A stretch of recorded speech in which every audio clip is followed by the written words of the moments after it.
to the highest bidder. When I spill it all out, they gon' call me. I ain't even have to say it. It's sorta like your information. They couldn't save it. Everyone's hopping on. Everyone is hopping on. Sean just got off of his big show with one of our I think he's either top 1 or 2 streamers on Vim TV live streaming. Eric Wilson. Getting that Red Dead in. Man, oh man.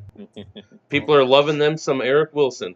Except his cord's going out the whole stream, so he probably won't be hopping on tonight. I told him we don't care, and he might as well come on anyways, but he's like, nah, I ain't doing that to y'all, so. Oh, because of his audio stuff? Yeah, he got like a weird buzzing going on. We thought at first it's the mic, but hopefully it's just the USB. It's a USB mic, so. Well, tell him he has to go to someone's chat and interact with us. Oh, I'm sure he will. Good. What'd you guys talk about? We are live. Oh, okay, sweet. Well, I am. Other than just trying to troubleshoot his problems, we're talking about this kind of map-based gaming idea he was having that he'd be much better at explaining at some point. It was a grand idea, very interesting, but we pretty much just touched upon those 2 things. We kept on coming back to and smoke.io, which I recently did my first post on, and so we talked about that a bit because he's on there. So did you say smoke.io? Yes, sir. Yeah, what is this? Oh, you don't know? Oh, he doesn't know. Oh, okay. So, anyways, that's from 7, everyone. So it's like I guess it's. Oh man, I hope I explained this right. It's not.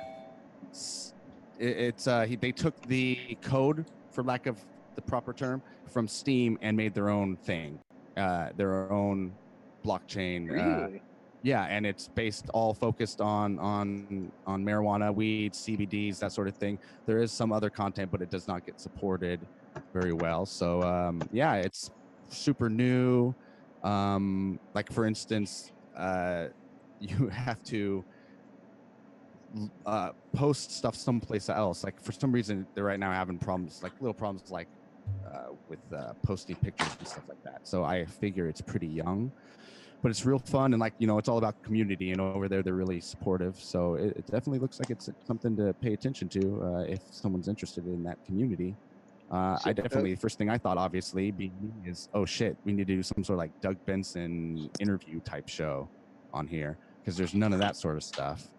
There's some cooking stuff and that sort of thing. So, yeah, it's very interesting. So, okay, so it is, even though the code is similar to that of Steam, or they forked Steam or whatever the heck they did, are they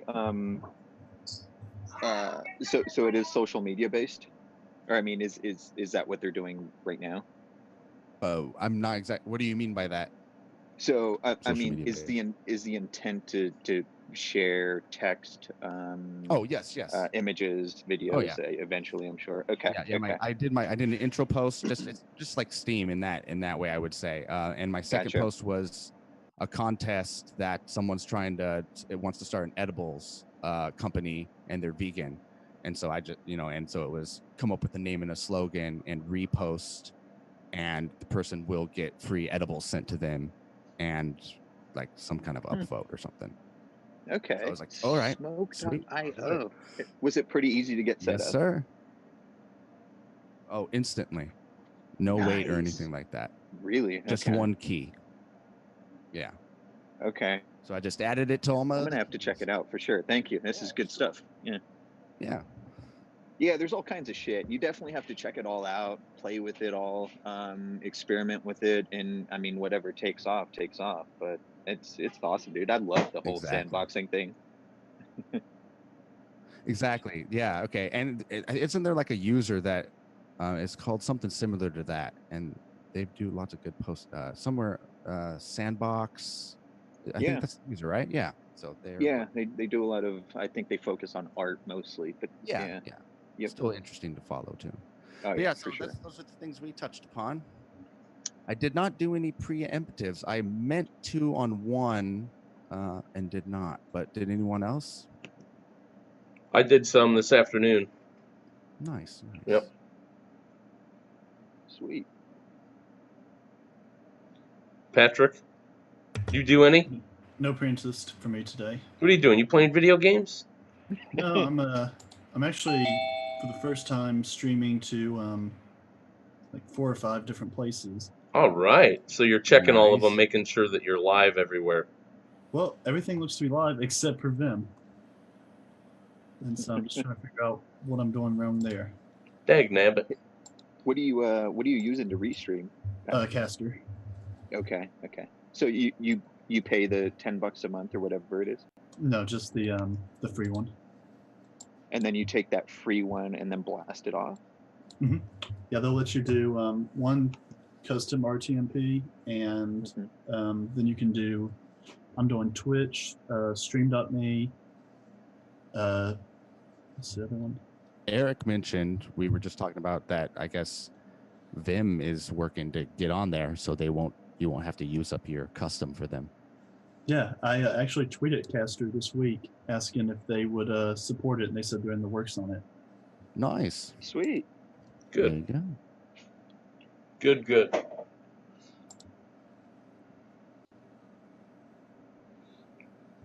So how do y'all want to start?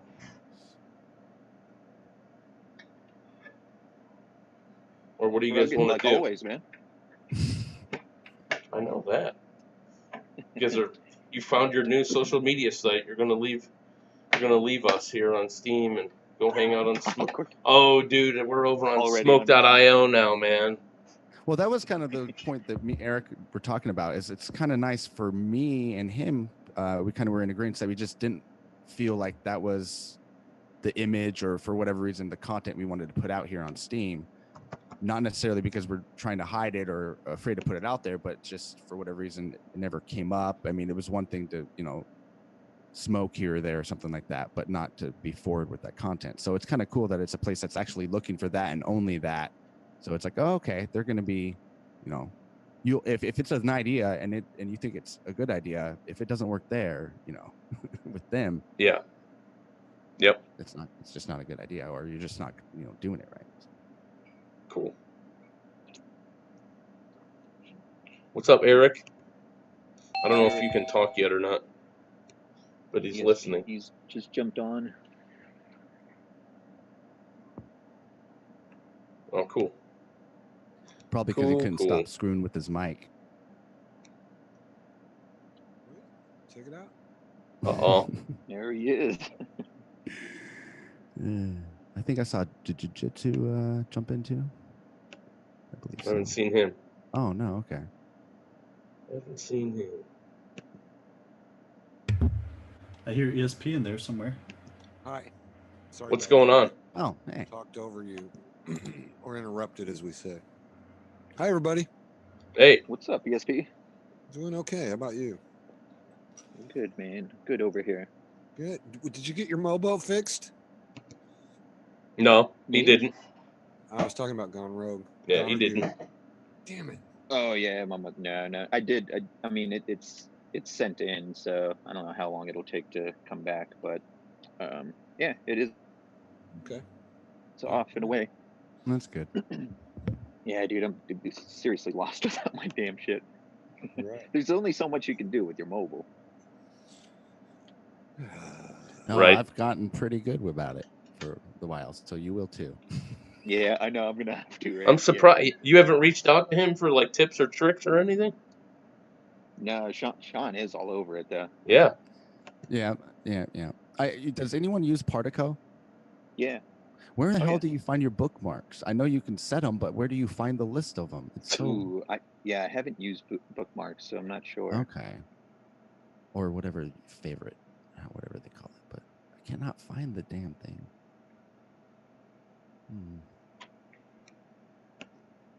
There was one about a blogging platform. Did anyone else see that post? Yes, that's the one I was actually. It's going to be my. Oh, you're doing your preemptives right now, aren't you? Well, good. Take it away, Patrick. Are you talking about Engrave? Yes, thank you. Yes. I thought it was very pertinent since we was talking about that just the other night. Yep. I don't have anything pulled up for him or anything along those No, lines. it's okay, yeah, but it's cool. Check it What's out. it called? Ingrate. Ingrate? Engrave. Oh, Engrave. ENGRAVE. Yeah, the idea Engrave. was like we used to engrave things for the longest time to keep things on record, but now we have the blockchain. So that's kind of Engraved in the blockchain. Very Yep, nice. exactly. I like that. Whereas an ingrate is an ungrateful person. Well, that's what I thought. I couldn't tell if people were like making fun of me or like if they were like actually giving me the name of the platform.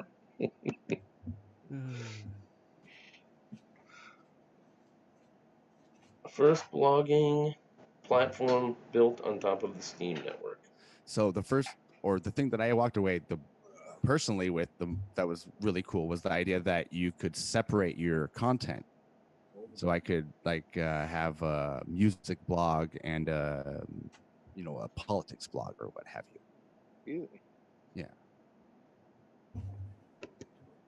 What I took as exciting is you can do custom domains. So Oh yes, that's part of it. Nice. got my own Patrick Ulrich instead of doing WordPress, just go straight to Steam. Cool. Huh. Oh, yeah. Cool. Damn, I got a lot of shit to catch up on. Yeah, I didn't even see this, man. You guys are now on the cutting edge. Yeah, so I mean, that's something that is right up some of our alleys, and definitely worth checking out. Lots of possibilities. Cool stuff. I really wish my pages didn't load so slowly when I'm streaming these days, but they do. I'm gonna try and share my screen here on mobile, because I'll have something to share if it works. So let me know if you guys see this. Okay. Okay. Oh, I have to do this.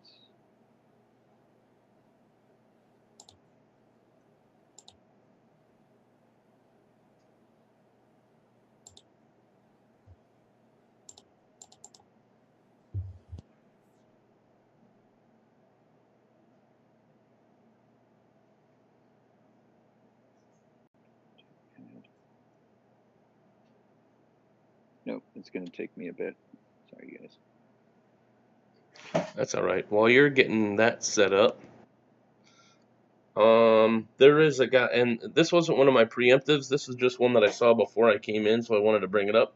It's Invisus Mundi, and he put out a video that he found out that he had cancer, and he kind of tells that story. He put it up 3 days ago, and the interesting thing about him is that it looks like he is a travel blogger, and either him and his girlfriend have gone to a bunch of different places, and that's what their content is based in, or based on Steam. So I'll put the link in there for you guys so you can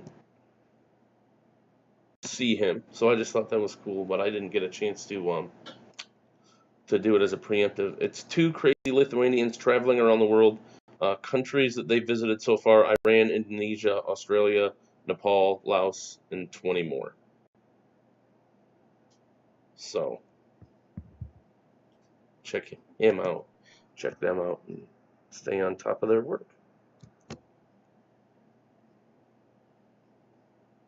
Nice. Yeah, that happens a lot to me too. I'm like, okay, well, that's interesting. That's interesting. We're just gonna have to bring this stuff up.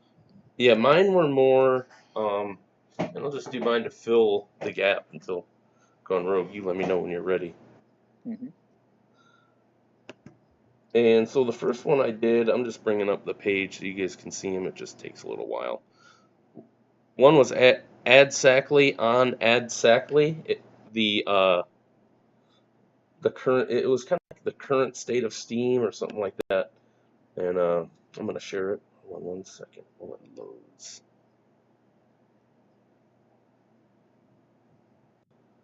It's the state of the Steam nation.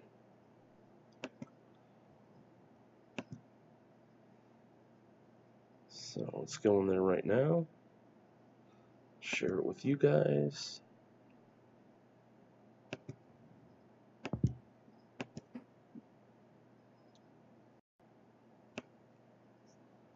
Just moving the camera over so it's not like in the way of the broadcast. And so it's just the state of the Steam Nation. And I wanted to come back in and like have some highlights ready. But there are some good things in here around this person's view on where things are, and it's probably with where cryptos are overall right now. I don't even know if this is already outdated, but the ones with money are always and will always be buying more while it's low. As far as Steam goes, rewards have drastically decreased, forcing people away from the platform, looking for better means of providing. Ned's lukewarm, half-hearted interview without answering any questions conducted by his employee at Steamfest in Krakow surely didn't help much. Avoidance of the crowd didn't help at all. Wonder what happened with Steam's SMTs, which were promised over a year ago. Well, supposedly that's still going on. What will the future of Steam be? Steam Monsters is a positive step in the right direction, opening new horizons, but one swallow doesn't make the spring. It needs investors. A half-finished product still in beta is hardly bait for serious business people who plan their operations on the blockchain.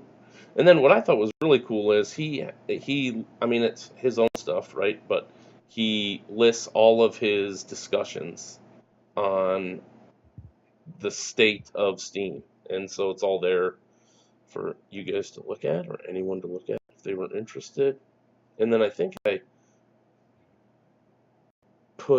and so then the next preemptive strike that I did was actually on Saki's comment on someone must build a centralized exchange. But I'll stop at the first one. Any reactions to exactly the state of the Steam Nation? Just off those first little bits, I thoroughly disagree, but that's just me. Mm-hmm.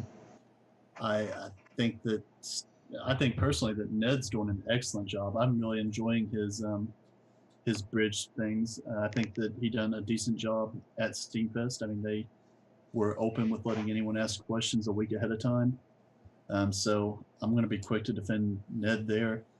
As far as the beta-ness of the blockchain, I mean, it's fully functional. If you have any desire to do things on it, you can jump in and start programming right now. There's no hiccups. I mean, it's live.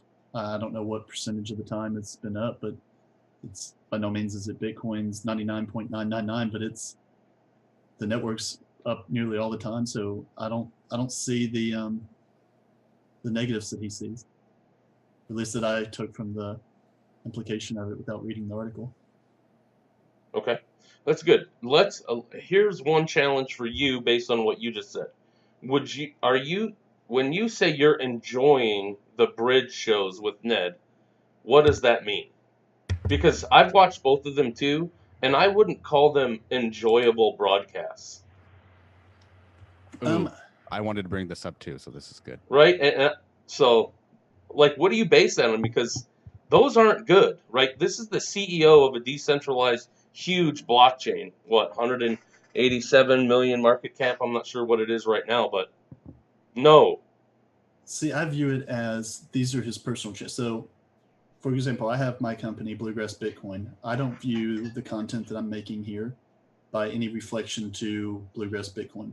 Mm-hmm. So I view that almost as his own personal content of being that. So that itself, I think, is admirable that somebody of his stature is just entertaining the idea of creating that.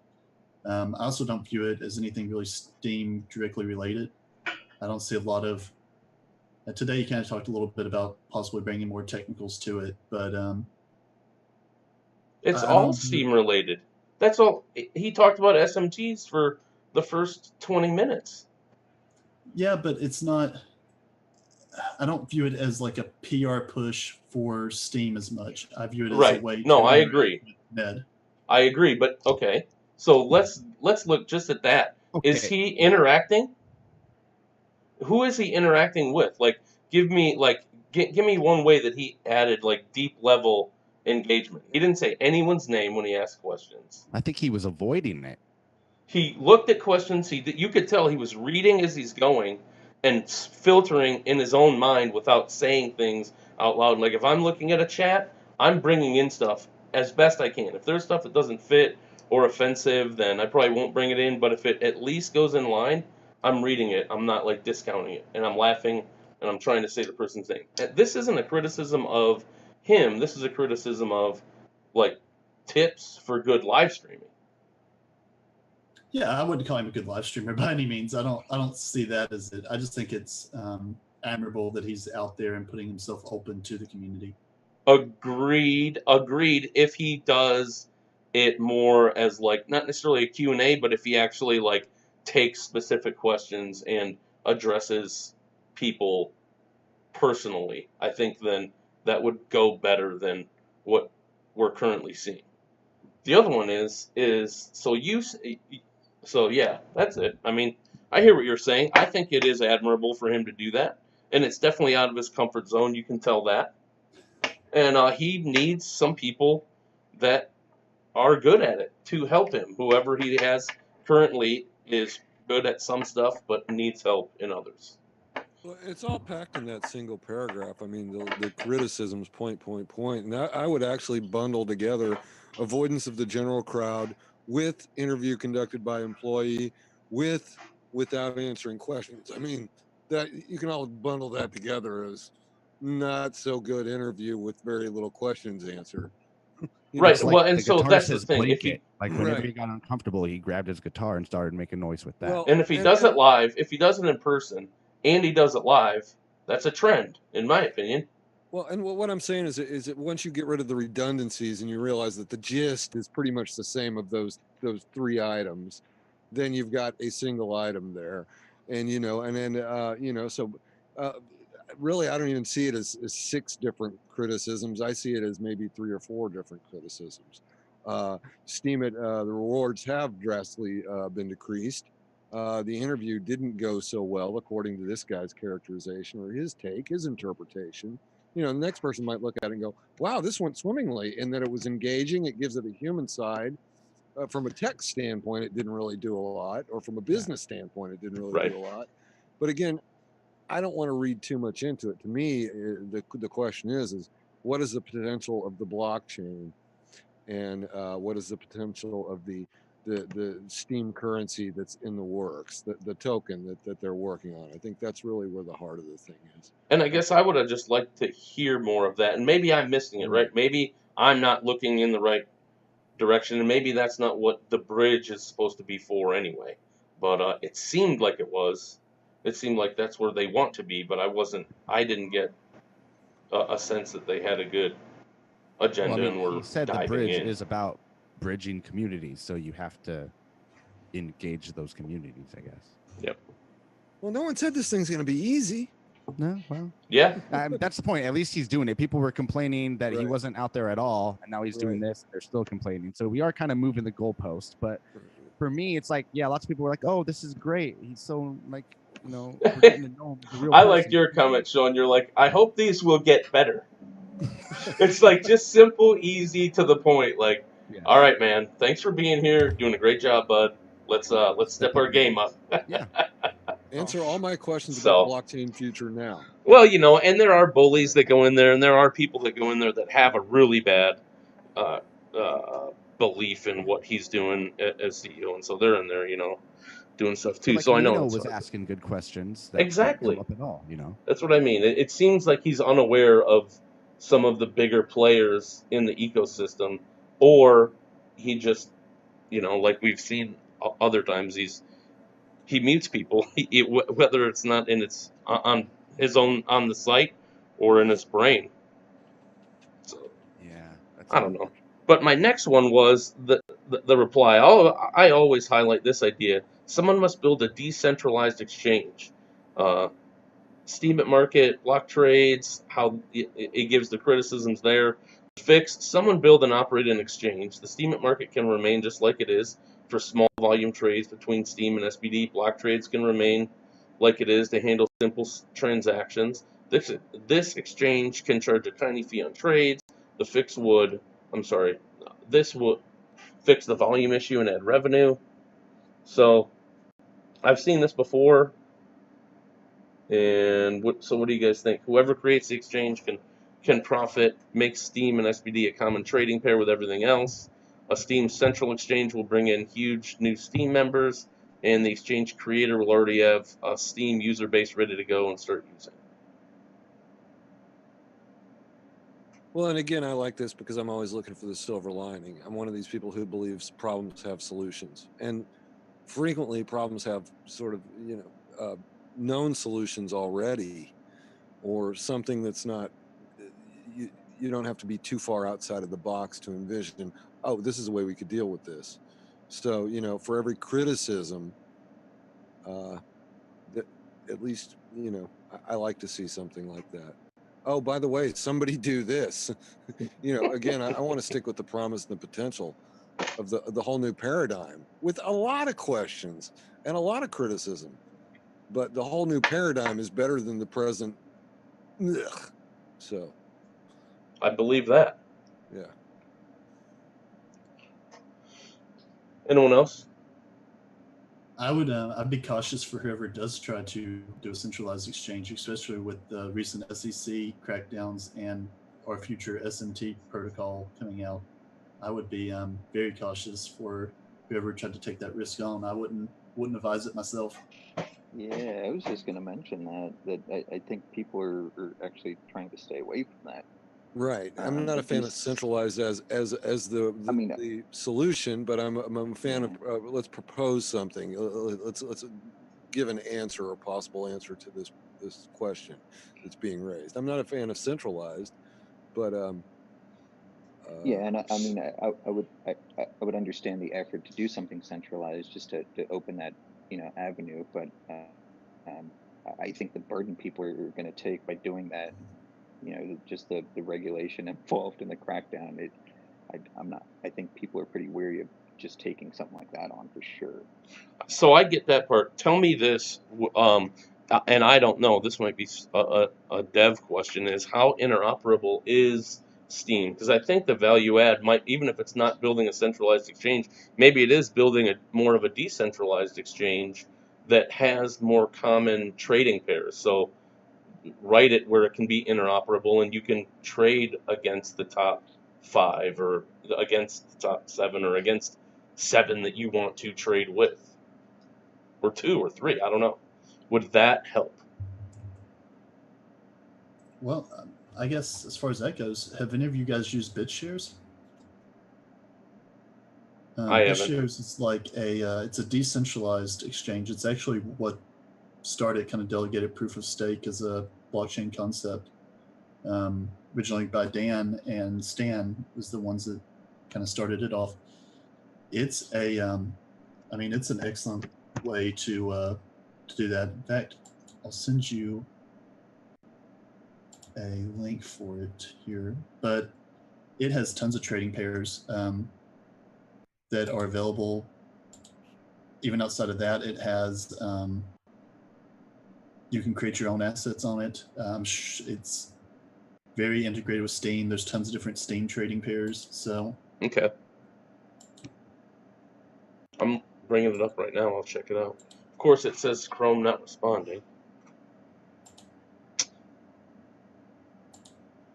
So that stinks. So I have a question. When we were, and this is back on Ned's live stream, when the guy in the chat was saying that they don't use Vim because YouTube does transcoding, which one of you guys knows what that means? So that was actually Waymond who wrote that. He has multiple names that he goes under, but that comes into the show regularly. But essentially, it's the way that it formats it to on the servers, so you can get a higher quality for a lower bit rate. Higher quality stream? So that transcoding is happening on the fly. I mean, in real time or via some buffer, and that's what we mean by that. And so it's not on Vim. What does that mean for the user experience on Vim? It means that's why we have to do such a low bit rate, is because if anybody else has a connection that they're pulling in the stream, they can only pull it in by as much as you're sending it out. It's not being sent to Vim. They're transcoding it down to where it can be sent based on the internet connection and the pull in of the device that's pulling it in. Gotcha. Okay. Interpolation, sort of.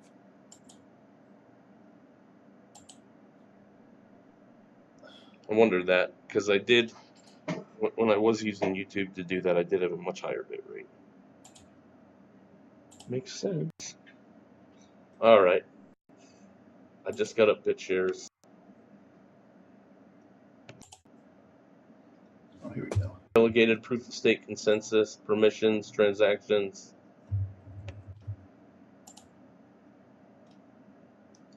Well, They you have guys their know I'm own a token or radical. coin too, don't they?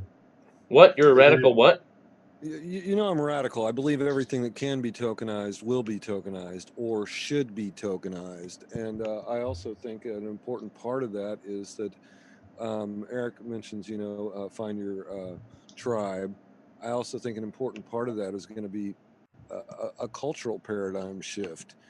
And a lot of it gets down to privacy and anonymity versus identity and transparency. There's going to be places where we need more effective ways to gauge identity and to give transparency. And there's already a number of ways where we need to get back traditional privacy and anonymity. It's the future of you and me and the peeps on the globe. So the reason I mention that is a big picture sort of a backdrop is because centralized exchanges and what sort of asset class or various cryptocurrencies, how should they be regulated? At some point, you just go, guess what? It doesn't fucking matter. We, as the people on the planet with a global crypto tokenization scheme, get to choose what we participate in. It's crazy, but there it is, and I'll give you identity and I'll give you full transparency where you as a group have deemed that it's needed. In my case, let's say I'm a politician or I'm a business person, and where as a private individual, if I choose not to give you that, and if everybody else is doing the same thing, then you can't really effectively compel me to do that. The problem is when they start bringing the machine guns and the tanks down your street, if you're the only guy, everybody else kind of stands behind the door and goes, he might be over there, or you just don't take me away. If everybody on the street's doing it, they can't bring the machine guns and the tanks. See what I'm talking about? No, I agree completely. Right. And a lot of it has to do is I'm starting to realize it gets reduced to a critical sort of adoption, a critical mass of users or believers, or it becomes, the old might equals right. It becomes military power. And I think there's a lot of I hate to use the big word, historicity here. I mean, if you can onboard a critical mass of people, even if it's wrong or stupid, then that's the way things go. Look at the Weimar Republic, or the other thing is, it's even more old fashioned is the guy with the bigger stick wins. But right now, I think we have a lot of lemmings that have bought into a lot of stuff, and they think, well, this is the way it's going to be, and this is the way it always is. And there's no change in it. You know what I mean? And it's depressing as fuck. I'll be honest with you, because I think on some level they all know that it can't work and it's not working. Anyway, that was me with my. What are you saying can't work and is not working? I guess I think a lot of our systems are unsustainable. Oh. And I've said this before, and are either failing at this point or outright broken and have been for a while. Are you talking about like just U.S. systems or I'm all, or talking about systems of well, ESP, economic, social, and political sort of systems, cultural systems. I think a lot of it just can't work. The stuff that we once believed in, which may have had, you know, some real purpose, and there was reason to give it credence at the time, and it worked well for a while. A lot of that stuff, we can't believe in it anymore. We see that at this stage, it's not going to work anymore, and we don't know what's next. We need some new narratives to go with the new paradigms. But again, I'm starting to sound too damn preachy, and this is just too big picture. It gets us away from blockchain and stuff like that. Does that make sense? does anyone want to talk about blockchain stuff? Or anything? Well, I think blockchain and what you're talking about ties in perfectly. I completely Absolutely. agree. Right. Mm-hmm. Yeah, that's a part of what I'm talking about. Mm-hmm. It's an important part of what I'm talking about. Well, and it's bringing back what you said, right? It's bringing back your individuality, trust. Trust is a huge thing. We could talk about trust all damn day as concerns this Privacy. paradigm shift that involves blockchain and tokenization. We could talk about trust all damn day. Seriously, you could have a weekend on that one. Bring Andreas Antonopoulos, and you still wouldn't have the questions answered. Mm-hmm. Yeah. Yep.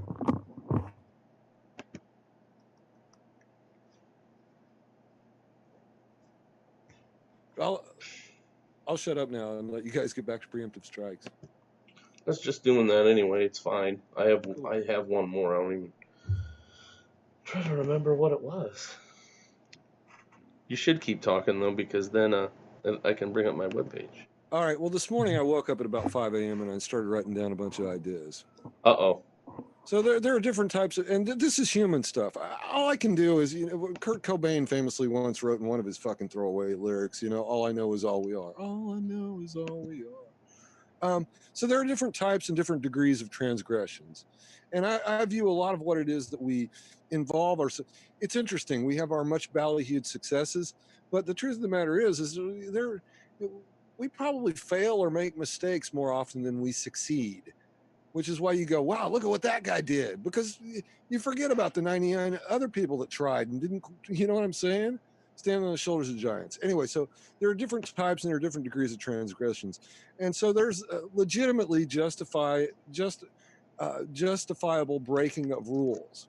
Like when the U.S. broke apart from England. You know what I mean? It's like, we're not doing this, you know, no more taxation without representation and the Boston Tea Party and all that. And the stuff that they did. I mean, if you've ever watched that friggin' Nicolas Cage movie, you know, I mean, it was sedition, but it was warranted, right? So you're breaking the rules, you're fucking shit up because that's what you need to do to get to a better place. But then the other thing is sometimes, you know, when you're breaking the rules, in pop psychology terms, there's this idea called justification. And when you're justifying your sort of ill behavior, what that means is that's not the same as a justifiable breaking of the rules. That's not sedition. Justification in pop psychology terms means that you're using a lesser form of reasoning, or you're plugging in some bullshit reasoning just so that you can sort of rationalize it to yourself. Rationalization and justification, right? That's the idea that I'm getting at here. So it's, but here's the interesting thing is that sometimes you need a strict umpire approach to things. These are the rules. They're not to be, you know, broken or tampered with, or this is a clear infraction. Or, and then other times, so that's the strict umpire sense. And other times you need somebody that's more like a teacher or a mentor or parents, people who allow for a lot of mistakes and the occasional transgressions so that you can more effectively learn what it takes to get to that next level. You know what I mean? That type of sort of tutelage is actually what gets the student to the point where now the student is the master. Does that make sense? So there's the strict umpire sense, and then there's the teacher, mentor, parent sense. And we have to re-examine a lot of things with that sort of thinking in mind. This blockchain thing, we need to, when it comes to regulation, we don't need to go heavy-handed. It's not umpire time. We're not even quite sure what the potential here is. We're just basically working out the early stages of the technology. You see what I mean? Whereas with other things, I was talking to my friend Gina the other night. I was like, why do we give a shit about human rights in China? I was talking here last week about the Chinese guy who was the chief of Interpol who disappeared. And I was talking about the Chinese celebrity, Fan Bingbing, who went away for 6 months and was reconditioned. And I was talking about a U.S. journalist named Michael Hastings, who disappeared after he wrote the article on McChrystal for Rolling Stone, Stanley McChrystal, the general. And he was hot on the heels of another story that was even more important. And he might have been the first victim of a vehicle cyber attack. But anyway, that shit is not allowable. That's when it's time for strict umpire time. So my friend Gina, who's an attorney and brilliant, she goes, well, human rights aren't really a peripheral concern. The reason we care about human rights in China is because we fucking care about human rights. Or do we? You see what I'm saying? Well, what is the answer? Do we care about human what rights, is or the answer? Because we have to be involved in this thing. I mean, you can't just pull back.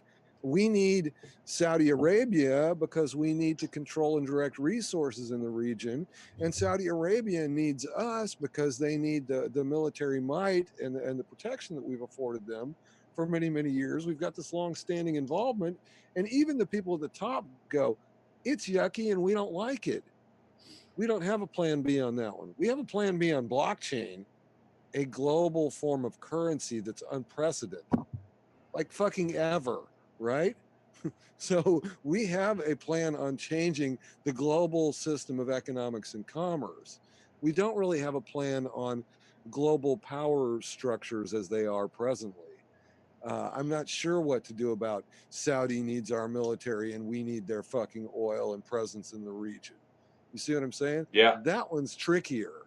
yeah, but- but you know, we're Right. not involved in those conversations either, Well, and that's those true. conversations aren't even open to people to Isn't that interesting? discuss. Because blockchain presents better forms of governance where we could be involved more. Sure. Like I said, I mean, if some of the basis of blockchain or a lot of the basis of blockchain will depend on identity and reputation systems, which is where trust/trustless. Sometimes you want trustless, and sometimes you need trust, better reputation systems. So you can't really talk about blockchain, the technology, without talking about identity and reputation systems, which are human ideas and human values. That makes sense? So that gives you a lot to think about right there. I would see if there's Yeah, any other There's a lot to reactions. unpack there. You well, to definitely. touch on the Okay, hey, Conrad.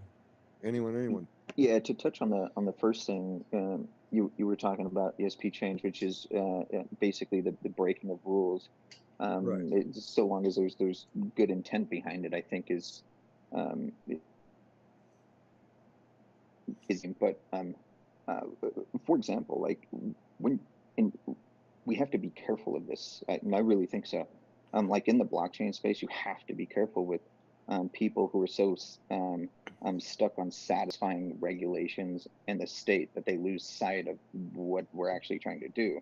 That would suck. Yeah, Right. and I mean, I kind of see that going on just because people are weary. We just talked about it in the beginning of treading that line of breaking the rules. Right. So yeah, I couldn't agree more that breaking rules is with good intent shouldn't be frowned upon. And I think we need to do that.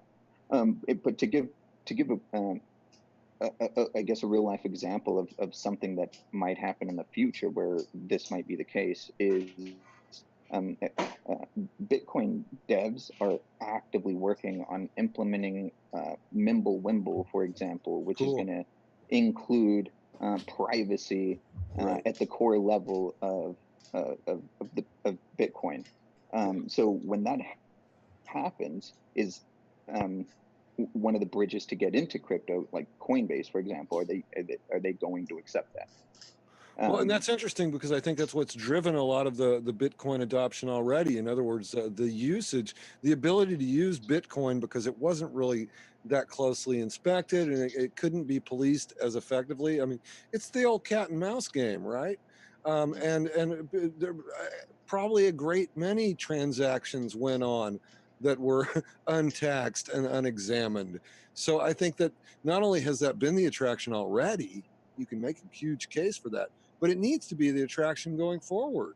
Mm-hmm. You know, Right. that's why people use paper cash. That's why fucking Trump has spent $400 million in paper cash transactions. If you go look into his business dealings in the last 10 years, he doesn't want to be detected, Mm-hmm. you know? So anyway, keep going. Can anyone, any thoughts? I get tired of listening to myself talk. It's just like blah, blah, blah. Fucking blah. Seriously. You hit something that I wanted to talk about tonight when you was talking about Trump and Saudi Arabia. Did you all see the CIA report and then Trump's response today about the journalist? Yes. Okay, so I was writing down these things this morning. Like I said, I woke up at 5 a.m. and so felony disenfranchisement is a form of institutional racism. I've started to learn, you know, and I've talked to you guys, I think, about this. Felony disenfranchisement means people that can't vote. And interestingly enough, in a number of states around the country, a lot of them clustered in the South where I live, you don't really know whether or not you can vote because you could call up your parole officer or you could talk to your local police department and they wouldn't quite be sure. Or you could call up your fucking, you know, your governor's office or whatever, and sure, we'll have somebody get back to you or whatever. You don't know whether or not you can vote as a felon until you go and try and vote. And by the way, if it's a violation of the law, they're coming and they're going to put cuffs on you. So this is a, you know, and a lot of people say, well, what is institutionalized racism? Well, the reason it's institutionalized racism is because it's not really codified. You don't want to codify it. That would be blatant racism.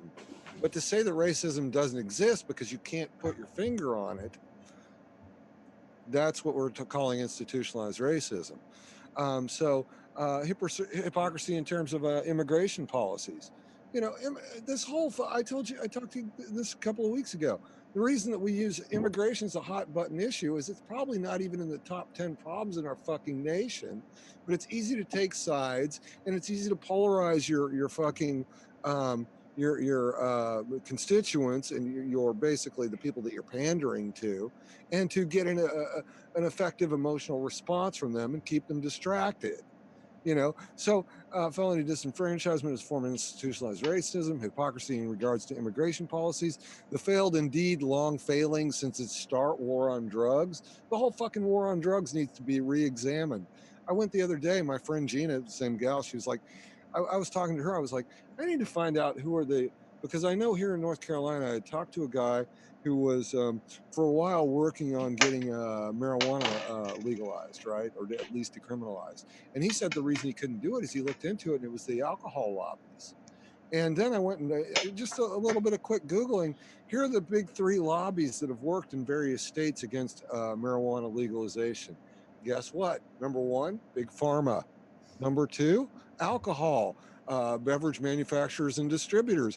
And number three, this was a bit of a surprise, but not really, because I mean, who would I line up as number three? Police forces, police organizations, and what do they call them? Correctional officer organizations. You know, and that shit is just so fucking wrong. I mean, it's blatantly wrong.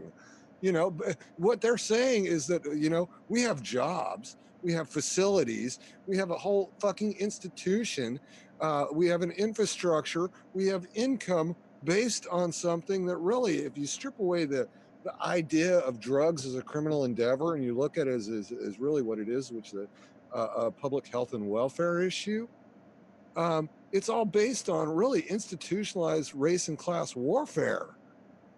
Yeah. You look at the I mean, numbers there of are the people in the facilities and the types of people in the facilities. You know, drugs is an excuse for fucking institutions. It's crazy. there are private. I mean, we have private prison companies that trade on Wall Street. And That's there all you need to know right there. And this is just me. That's just 4 things on the list. The slack ass And and horrible approach kinda to like what- policy for bringing better forms of sustainable energy online. Another one. Are you reading your preemptive strikes? No, I'm reading some thoughts that I wrote down this morning. Some thoughts of some shit that's wrong, it's not sustainable, and it's hypocritical. Washington, it's hypocritical. Just fucking Dems versus Republicans, and it's a single fucking party system, and they're all corrupt as shit when you get right. Yes. So ESP, I'm like, you know, my mind tends to go into like similar thought patterns.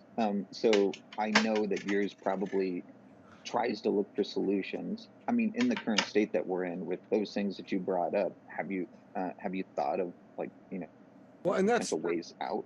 I'm not quite there yet. I do know that when it comes to, like I said, global economics and a system of commerce, the blockchain is where the promise is, and it's revolutionary and it's unprecedented. I don't know what to do about the fucking the way that at the federal level our government is entrenched, and most people aren't being served by the government. Business interests are, right? I don't know what to do about that. I don't know what to do about the structure of global politics as it is right now. You take a region of the world like the Middle East, and you take the U.S. with their economic power, and you take the China with their fucking, you know, what in the past 30 to 50 years, their tremendous ability, a lot of people, they can do some fucking labor. You know, manual labor has cranked their economy, and now it's starting to slow down. You know, I don't know what to do about those global power structures. These are things that I can just point up and say, these are things that we're not dealing with effectively. And that if we continue to deal with them the same way, there's no future. There's no possible future. So we're going to need to figure out how to deal with those. I'm not sure about those yet. I'm just sure about the blockchain and economics and systems of commerce overall, which could really go a long way to change those other things. Right? It Which is can. funny because, yeah. Go ahead, Yeah, Sean. They'll fight it tooth and nail. You know, they're going to go down with the ship. I mean, absolutely. Absolutely. So what I did is I moved from this generalist sense, I've got a bit of knowledge over here, a bit of knowledge over here, a bit of knowledge over here, to a more unified theory, which is where I'm at right now. And unfortunately, I'm sorry, I don't have better answers just yet.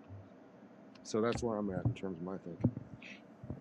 I'm curious what Patrick, what you were saying with what the president said about Saudi Arabia. Are you saying, like, when he said something like, we don't know if they did it, he could have, but we still support Saudi Arabia? Right. We have no concerns at all about human rights in this country. That made it completely clear to me at that point that there is a slight minority. I spoke to some of my friends that I have here locally, and all of them read that same message and was like, "Oh, go Trump! Great job."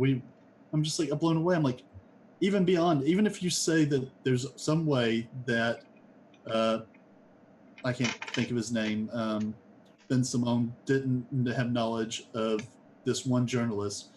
They have human rights abuses every single day, and we want to give sponsors of terrorism $450 billion worth of arms. It just blows my mind. Well, and that's where all this stuff is a delicate balance in many ways. In some ways, it's a delicate balance. In some way, it should just be a fucking effrontery to your humanity. You know, because I mean, okay, arms deal. They need our military. Okay, we need control and direct resources in the region.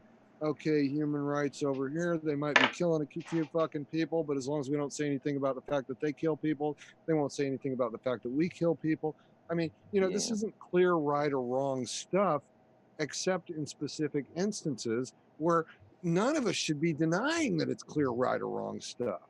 But still, that doesn't change the balance overall because there's so many things in the balance. You know what I mean? I get that. I get that. I fucking get that. It's like what happened with the fucking tax cut for the rich. What happened with the tax cut for the rich last summer was that we needed to, on a global level, be able to compete with other countries where their taxes were lower. Because people would take their business interests there. They'd get incorporated in Ireland, right? Now we're all incorporated in Ireland. Ireland gets the taxes because they're lower. But I mean, at some point, it just becomes a race to the fucking bottom. Right. You know, right? Yep. Yeah. Right? Which I'll be the first to say We're there smack should dab in the be- middle of it. What's Yeah, that, Patrick? I'll be the first to say we shouldn't even have taxes. I'm against any form of taxation. Bingo! And that solves it right there. There you go. Chaos on my channel says crypto is not a way to avoid taxes. She thinks the blockchain can get effed the same exact way any market can, and that's by greed.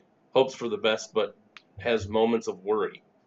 Well, good. Tell him to log on here and chat with us. I'd love to hear from him. Yeah, hear that, Chaos? Yeah, please do. Get in here. You see the call-in number in the Zoom room? 468-186-430. Did you guys see this article? It's time for America to reckon with the staggering death toll of the post 9/11 wars. It's in the Intercept. Oh, Jesus. Yeah, that wouldn't surprise me. It is. That is an eye-opening article I about imagine. what we've been doing. I mean, we always have the school shootings that we talk about more and more and things like that. And I don't know. I don't want to get too news here, but we have a violence problem. You think? We have an unaddressed violence problem. Hegemony problem. It's I'll be back crazy. in a few minutes. I got to get some food. I'm starving. Kind of edgy. So my last preemptive strike, and I'll just do a quick screen share here for you guys. This is from Mino's post from 3 days ago, and it goes back to kind of I think what we were talking about when Frank Bacon was on a couple times when he was talking about identity and what Steem is good at, and that is as a blockchain of transactions. And so Mino's suggestion, did you guys see this one? It says Steem business app, point of sale and rebates. I did not. It says, so I've been thinking of this idea for months now, different versions, tweaks of what has entered my mind. There's many things that are obstacles I know I can overcome. It's not solely about the upvotes. Some very smart individuals have been sharing some ideas lately on how to build a business on the Steem blockchain. One of the top witnesses, Agrod, recently started a contest for this very thing.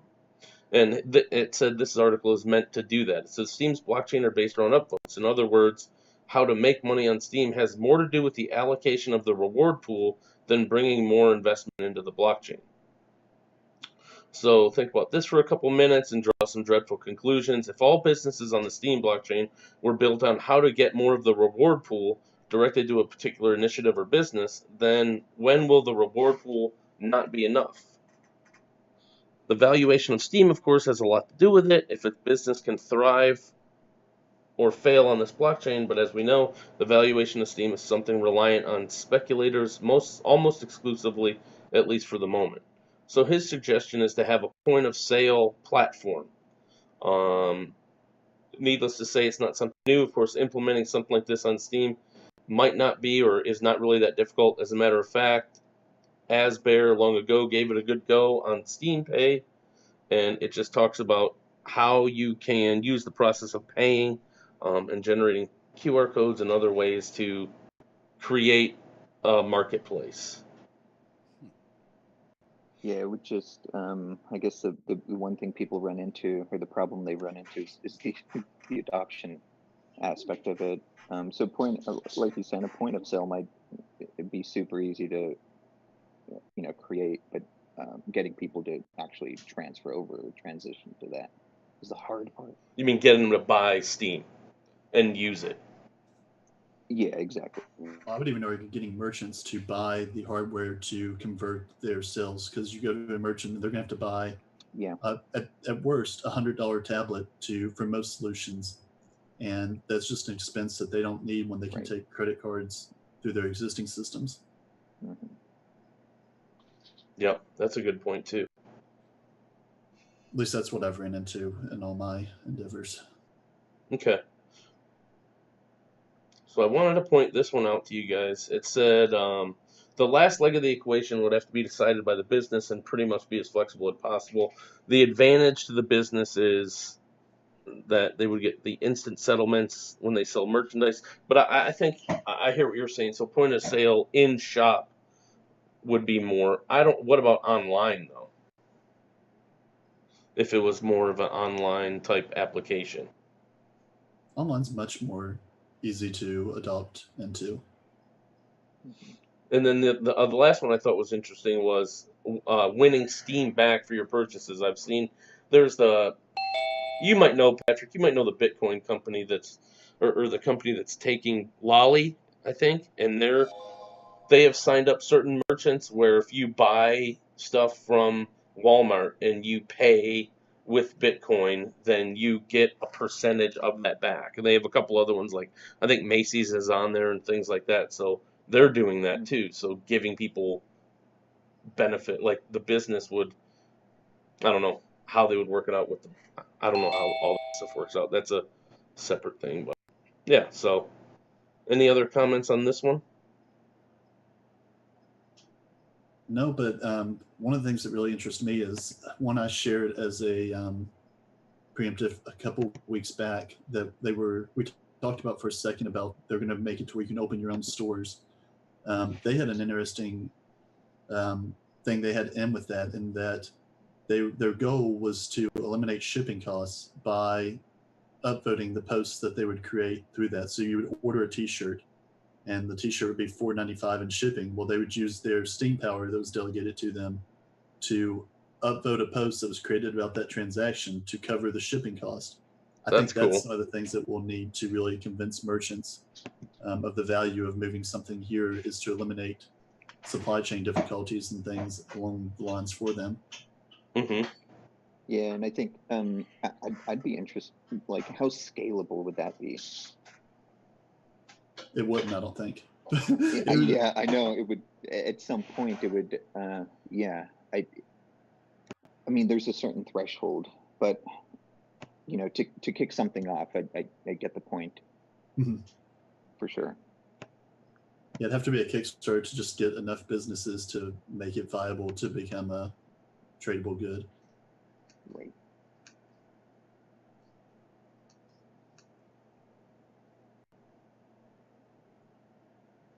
So, any traveling going on for the holidays? Anyone? No? I'm headed west. Oh, yeah? Yeah. How west are we talking? 2 hours. Nice. That's not too bad. No, it's nothing. It's nothing. It's our friends that we used to work with when we graduated. We have gone there and celebrated and just hung out for the last decade. I would say we've only missed one or two Thanksgivings. Okay, so you take the whole fam down there? Mm-hmm. Fun. Yeah, I usually have a couple Thanksgivings. I usually do one where we cook, and then we go and visit whoever doesn't show up to that one. It's like, well, more of that family missed it, so we're going to that family, right? So that's how you get us, is you just don't show up to the first one. And then it's like, oh, shit, we got to go see my side of the family. Oh, Gone Rogus learned how to share his screen on his phone. Oh, yes. Dang. It's on. Cool. Hey, I like your fuck fiat folder. That's pretty cool. Can you go back out? Let me look at your coding, social, fuck fiat. That's badass. Nice. Yeah, Projects. Yeah. So actually, I wanted to show you guys this guy, Gitcoin. So I just actually got accepted to be an ambassador for these guys. And if you're not familiar with Gitcoin, They run on Maker? No. They actually run on Ethereum. They connect through MetaMask, and it runs on the Ethereum blockchain. So, let's see. Actually, trying to get to. Oh yeah, bounties here. So, anyways, there's an app for both iPhone and Android. The cool thing about what's going on with Gitcoin is they're trying to grow open source. So they're issuing bounties in either it could be maybe it's MakerDAO, Augur, whoever these projects are that are coming out are actually issuing bounties and paying you in their native token. And the idea is to improve and broaden open source. And have just tons of people contribute to these things. So one of the things that I brought up in a meeting that we had today, and there's a ton of junk. There's tons of bounties that are out there from real beginner level programming skills creating images or SVG files, stuff like that, to some real hardcore stuff. But one of the things that I brought up in the meeting that we had for these ambassadors that are essentially trying to kick off meetups and spread the word on what's going on here is they have this new thing called, and you guys can check them out at gitcoin.co, but they have this new initiative called grants. And the idea of these grants is you could subscribe for, let's say, $1 a month or something to an open source project. And the idea is to grow these projects and have them come to fruition. And one of the things that I brought up though was this idea of not only being able to issue bounties with Ethereum or ERC20 tokens, but rather expanding that to the Steem network and other blockchains that are out there, which is going to be essential for growing open source. Not everything is based in is being built on with ERCs or ERC 721s or what have you, but rather it's incredibly broad. So yeah, and when we were having that discussion, I thought of what the discussion that we had with Digibyte on this whole being able to log in with Digibyte and onto the Steem network and stuff like that. It basically trying to solve novel problems and being able to issue bounties for those things. And this whole idea of open source is not to create revenue, but rather to have these tools, whatever, that people use on a daily basis, something that makes society run much more efficient, right? So anyways, gitcoin.co, check them out. You guys log in with a MetaMask account, look at bounties. You could issue bounties. If you have a small project that you want to pay $20 for and have something solved in a matter of 7 days, what's cool is their analytics show that bounties that are out there get resolved or have solutions proposed within 7 days, which is pretty cool. But yeah, it's good stuff. This is a pretty awesome project that's been going on probably for little over a year now. They never issued an ICO or anything like that.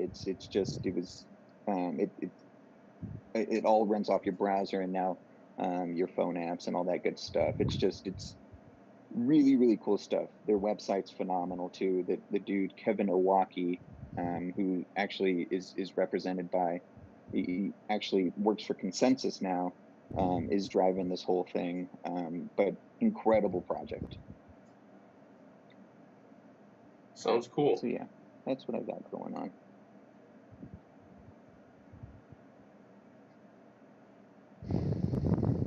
Sounds cool.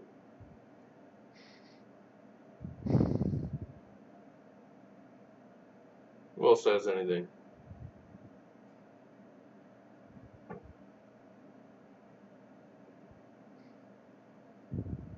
The Quiet slower crowd today.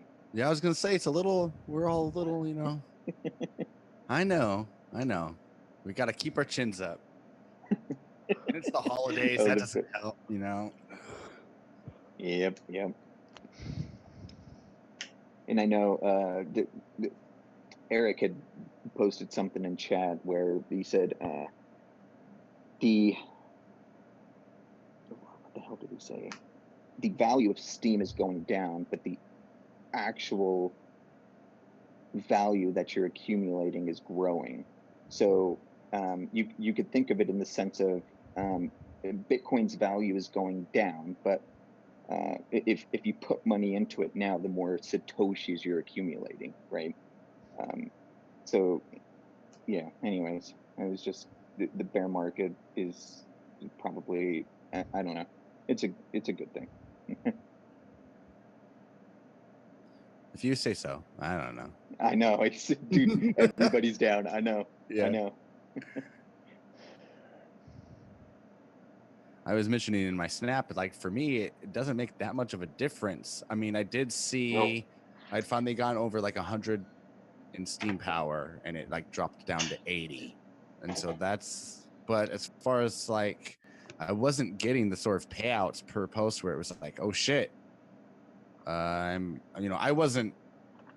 hadn't taken a risk, and I wasn't counting on, I'm not powering down or anything. So to me, I was already in for the long haul and wasn't getting anything Right. yet out of it. It was all kind of just about building up the power. So, and I'm all new to this, so I figured it was going to be, everyone was already, when I got on, everyone was like, yeah, this is kind of down from where we've been. So to me, I was like, oh, okay, I mentioned even like, the site to go unmentioned, leaving was actually to me kind of a bigger more off-putting than these crashes, because these are kind of expected, whereas that was like, oh, okay, people kind of are shady. Oh, I forgot about that. There, I think it was sort of that sort of disappointment, but I think this is just the nature of the beast. So hopefully it'll rebound. Yeah. Well, and that's. Yeah, Have you guys been it's- buying it's- Steam with your SPDs? I put it into a bot that gets 10% ROI, and that's how I've been spending all my SPDs. So technically, yes, but not directly. Gotcha. What were you gonna say, Gone Rogue? Yeah, it was just the whole pep talk about. These are moments where we've got to focus on building tools, building stuff that's actually usable, and not worry about the price and all that nonsense. But yeah, Right, and I think that's where people how are. many of us? Yeah, how many? I think I know the core value of the group here, but how many of you actually got into the space because you wanted to get incredibly wealthy off of it, versus how many of us are in the space because of the principles that are they're actually allowing us to utilize, and the shit that's coming out. At first, it was kind right? of the former. I got to be honest. No, not it was for not me too, about a of year and a wealth, half ago, but for sure. Yeah, okay. Yep, 'cause- absolutely. And I think that's everybody's. That's the fucking call, man. Is oh shit, I could actually put $5 in and make $15. I might have $20 by next week. Right. That was like everybody's calling in the beginning, just initially, but eventually you grow to I don't know. I guess you mature with this space and with what's really going on. I agree with that, and you learn. Like going through the bubble, at least one that massive, you learn investment principles along the way. And you also get to see like who is here for the right reason, who isn't. But then there's also, with it being online, it's kind of like the trust conversation we were having earlier. You don't ever know if in some of these forums, if people are like just choosing to argue the alternative side, or if they're really being who they say they're being on, like like Reddit and stuff like that. You don't really ever know. You can look at how long they've been in there and things like that. But if some of them take contrary opinions, and they might be right around, turning around, doing the exact opposite of what they say they're going to do anyway. Right. So, Well, but and how many emotions are attached to it? Like if you're heavily invested in something, you probably are emotionally invested also at some point. Or if you do what everyone says you're not supposed to do, and that's invest all of your money and or get bank on money through credit, trying to play the market, and you lose big, you're in big trouble. Deep shit. Yeah. I wish there weren't so many cameras, and I wish there weren't so many records. But the thing is if you tie blockchain-based or just better reputation systems in with what we have in place already, it's kind of like that meeting in Trump Tower. Once you get a picture of that person, and once you have a name, you can go investigate their history. You can find out whether they're actually with the Flowers and Puppies lobby, or they're with the Agent Orange and fucking, cyanide lobby. That information's out there. If we have enough money to get the FOIA requests. But what I'm saying though is that so what Marx in his criticism of capitalism didn't envision is a globally connected fucking system of information, hello internet, and blockchain technology. And then was it Socrates and his criticism of democracy, what he didn't envision, same thing, right? Yeah, and I'm kind of, I'm starting to listen. We need a new, and this has been brought up before too, but we need a new form of governance, and that new form of governance, I don't think, is democracy. And this is where I see pipe dream, guys. This is where I see blockchain as the wedge, though. I mean, this is the pivot What is? at the time. This is the pivot at the time that we need. This is the fulcrum at the time that we need the pivot. And I'm not saying that democracy is not it, or socialism is not it, or what. I don't know what it needs to be. But this is the fulcrum when we need the pivot. And the reason it is because it can change governance and it can change economics. It's pretty fucking, But does anyone believe that pivot can come? And who's without going to pivot? violence? Oh no, it's there's going to be violence. Right. There will be civil strife, but there's The going to only be way it ever happens. Well, there's going to be economic collapse anyway, and it's not going to be like I've said before. It's not going to be the good old-fashioned Che Guevara revolution, because these are different times and people have different functions. You know what I mean? A lot of them sit around and do this all day, and some of them actually work in the fields, but not many. You know what I mean? And not as many are needed in the factories, and a few are in IT or creative work. These are just not it won't be the same kind of revolution it would have been 50 or 80 years ago. But yeah, there's going to be economic collapse. There's going to be civil strife. There's going to be the powers that be not wanting to give up on their present stakes and their fucking huge profits. There's going to be all that. But blockchain and the internet give you the fulcrum for the pivot that's needed now.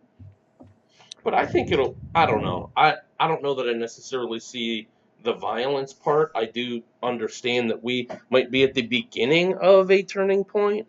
Right. But I think blockchain is going to ease, if it utilized properly, will help ease that tension and start to, like you said, use consensus to have a different type of governance. Make sure that everyone's having information on where money's flowing and what's happening. But it also requires a lot of work on people's side to make sure that they're staying up on all this stuff and wanting to learn that stuff and wanting to understand that, maybe I don't know and am not taught everything I need to know and should get up to speed.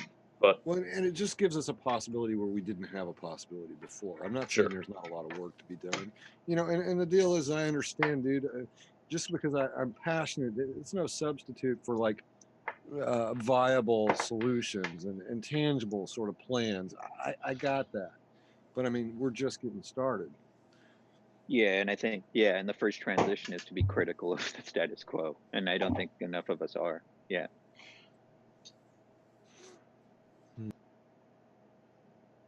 I don't know. I'm critical of it. I just don't. It's just tough to. No. I know. It's just. I just know the amount of work that it takes to change the status quo. Not that I've ever done it personally, but it's just, I could see how people would be overwhelmed to challenge it with everything that they have to do just to provide or survive.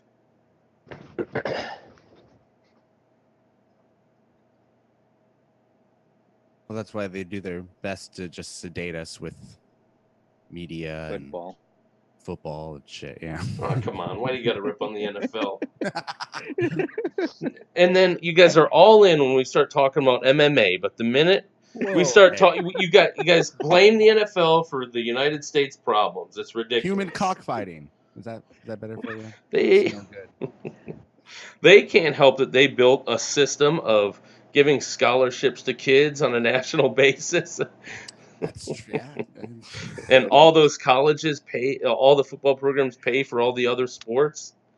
You don't want the NFL to go away, because if you want any other sport in college, you better hope Not really. That's okay. hope that sport is self-sustaining. Yeah, no, I don't care either, but Yeah. No, like that's they totally have, true though. well, like baseball has a good feeder system, basketball has an okay feeder system. They don't always have to go to college; they can go somewhere else. But yeah, American That's where football. Wrestling fell to the wayside in a lot of sports for that very reason. I mean, it just doesn't bring in the money. Here's a random question from Chaos. What do you all think about Bitcoin influencing all other cryptocurrencies? What is that supposed to mean? It is the number one influence. And no, it is. You have. No, I'm not laughing at that. I'm laughing at Patrick's shirt. He's got on a Bitcoin to the moon shirt. Yeah, I mean, Bitcoin is I mean, the mother of blockchains right now, and the mother of whatever store of value. So everything is. I mean, it's Bitcoin's leading the way. So if Bitcoin goes down, everything else goes down. There's not.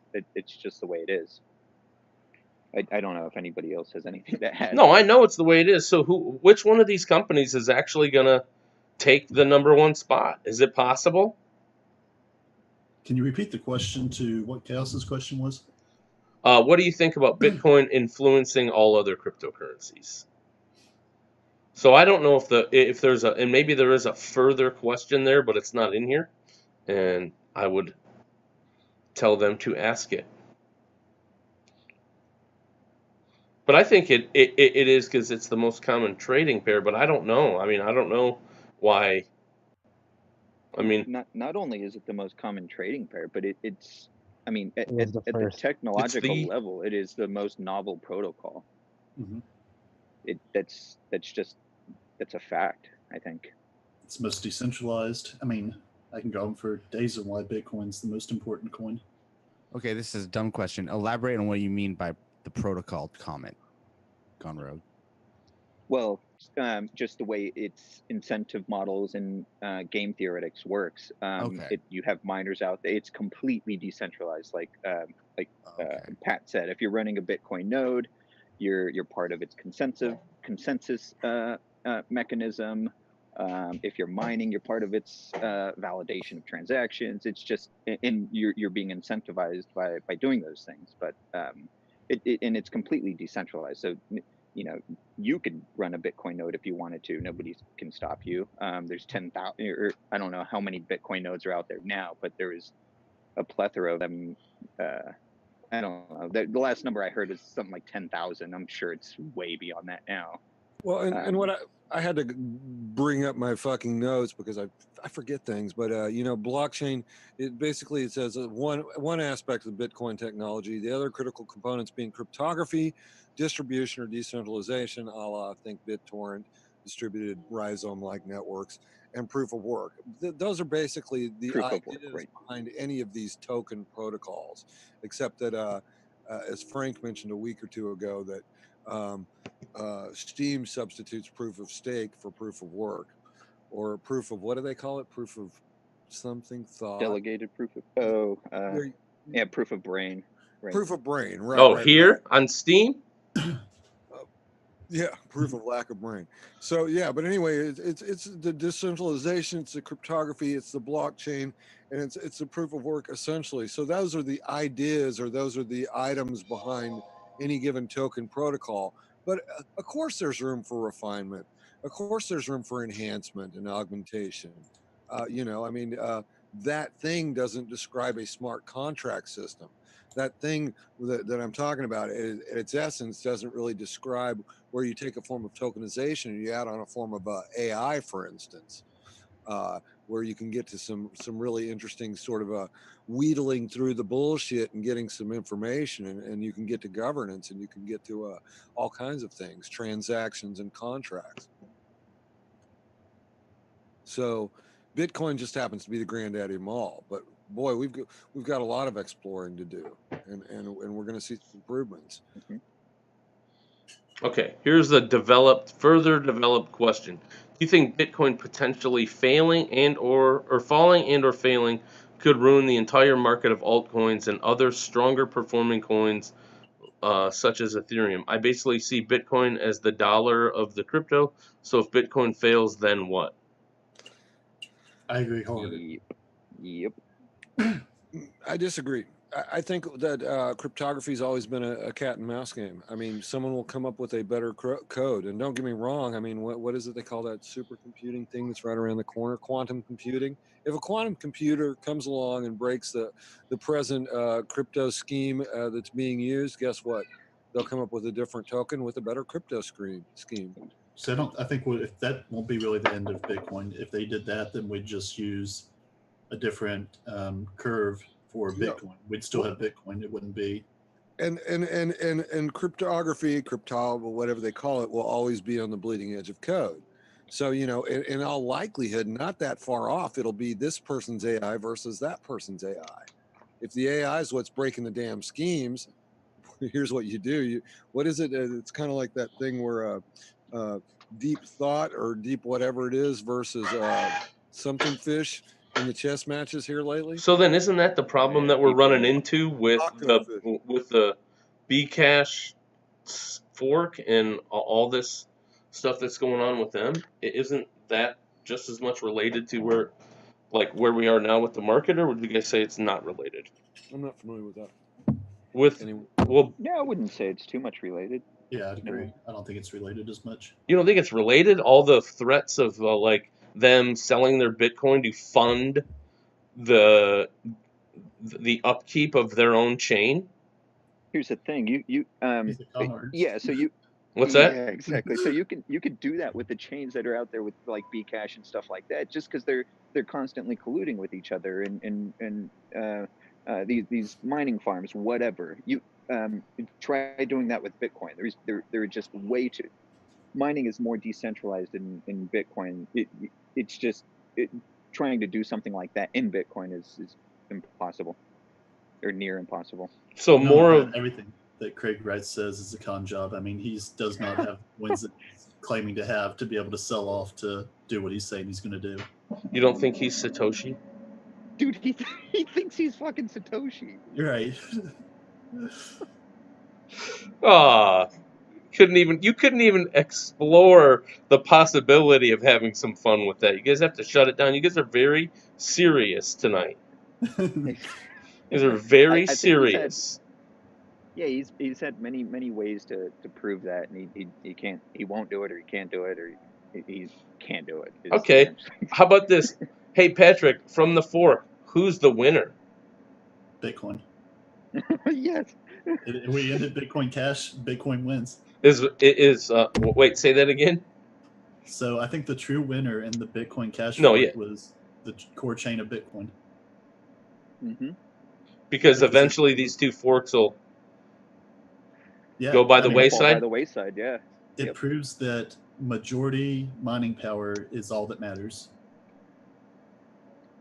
and that the mining power for either one of those other two doesn't really matter either way, because at any time the core chain, they're going to see the problem that they had was that they never, if they wouldn't have tried to go with their bullshit that they were Bitcoin, if they would have said from the start we're a fork of Bitcoin, and they would have started on a whole different proof of work mechanism, they could still be completely sustainable. But the problem is they stuck with SHA-256 mining, and there can only that's why there will only be one true proof of work chain that's based on Bitcoin's proof of work, because there's just so much mining power behind it. You can't compete. So at any time, if we really wanted to see that as a Bitcoin collective, they could just destroy either one of those chains.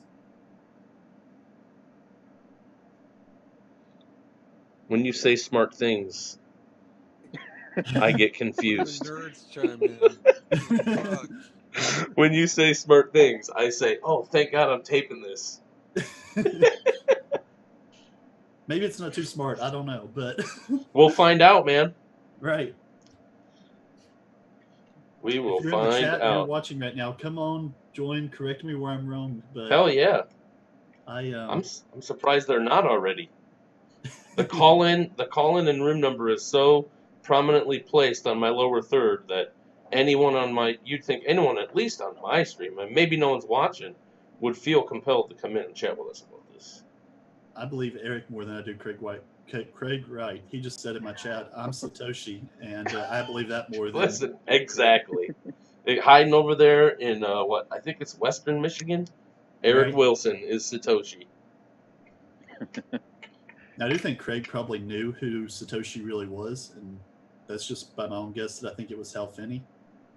Yeah, And possible. but who knows? I guess we have to unfreeze Hal to find out for sure. Hal froze over? He is in a cryogenic chamber, though.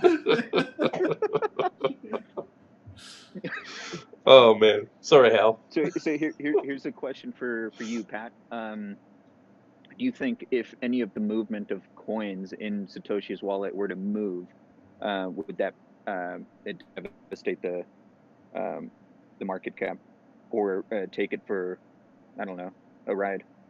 I think it'd take it for a ride.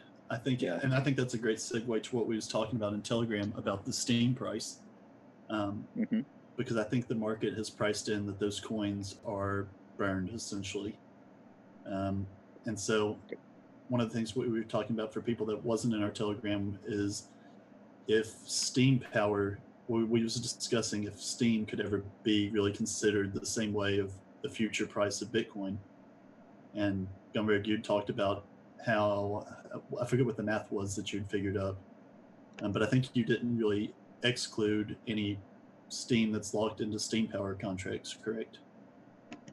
Right. So the question I would have for you guys is, do you view Steem power as, do you view the liquid form of Steem that is not in a time contract of Steem power as what the market cap should be, or do you view all Steem that's available as what should be part of our market cap? Or not market cap necessarily, but tradable asset? I think so. All right, I'm going to try and repeat what you said. So I know. Okay. All right. So what you're asking is, should the Steem power be calculated in Steem's price? Is what's being pegged right now? Yeah, pretty much what I'm saying. Yeah. I think I think it should, and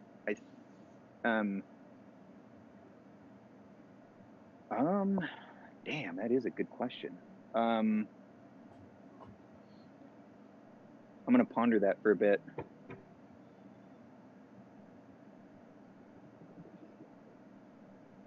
I view Steem as a novelty crypto. Like I said, I mean, you're going to bust out the cryptos into the more sort of geared towards being identifiable and having to do with transparency, and you're going to bust them out into the ones that are intended to be more private. And then from there, you just get to classic sort of design stuff, features, function, performance. Yeah. There's nothing unique or wonderful about Steem. It happened to be in the right place at the right time, and it happened to tie into this platform that's got a lot of traction, and it's being used for dApps now. And I think it's interesting what Frank talked about in terms of certain aspects of its current design and how that could be used, and that also relates to the write-up that somebody had put on the screen here earlier. Voting potential, is that what they were talking about? Mino's article. There you go, Mino's article. But Mino. the deal with that is that guess what? We don't need 97,000 coins that do that. We need a coin that does it and does it really well, and it may or may not be Steem. And my guess is the way Steem's going, it won't be. But hey, it was first in there, and it's broke some ground, and it's probably even answered, aside from giving so many people fodder for criticism, it's probably even given some interesting solutions. Early stage. It's just a novelty token as far as I can tell. And most tokens will be novelty tokens. Steam itself, like the Steam, or both of them. Steam.it's going to fall by the wayside because it's turned into a goddamn casino already. It's a pre-mined shit coin. Sorry, you know, I don't see a lot of great content rising to the top. What I see is a lot of games. People don't even want to make great content. They don't even want to bother with that anymore. They want to put a game up there. They want to talk about their advertisement, you know. And this is nothing new.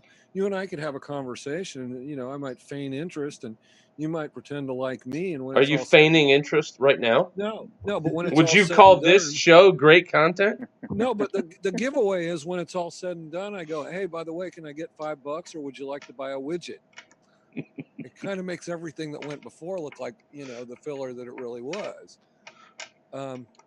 So again, these are just my ideas, and I know I can be cynical. And you're skeptical that businesses can be built, or are you skeptical that they'll ever launch the SMT protocol, or are you skeptical that they won't be able to scale businesses to come over here I hope they do launch or the SMT attract? protocol, and I hope it does gain traction in the marketplace, because my idea of what it might offer in terms of the design, the features, the functionality, the performance for media.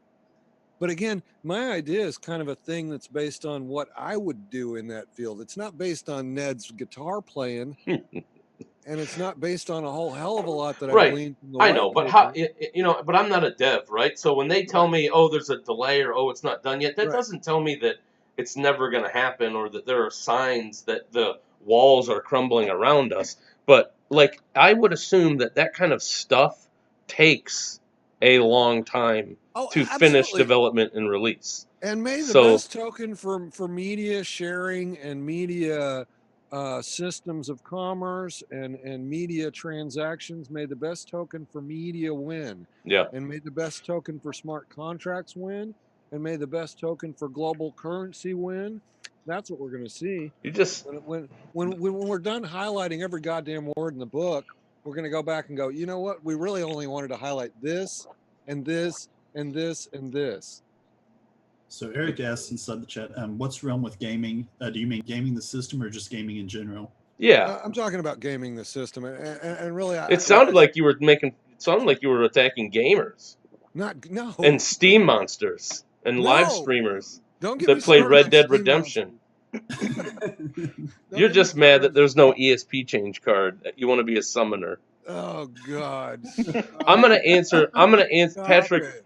Patrick, I'm gonna answer your question. I can't answer your question, and I think that should be a question that you pose to your Steam witnesses on Witness Survey. Right, Well, and go look for the ESP So- change Farmville version. That thing is awesome. The question about yeah, go ahead. So just in regards to Pat's question, so if the economics in Steam were to change, where power downs were going to happen faster, I think is one. I mean that economic model is one of the reasons why I think it has some kind of stability. But is there a chance that powering down faster is going to be is going to happen in the future? I mean, it could be. I would not support any witness that changed that to lower it, but I mean, they could always make that a possibility. Chaos says it's all a casino, but they do happen to favor Steam it as an alternative form of creative output. Yeah, that's pretty much where I'm at. I'm starting to film my content, and the idea was to put it here, but I mean,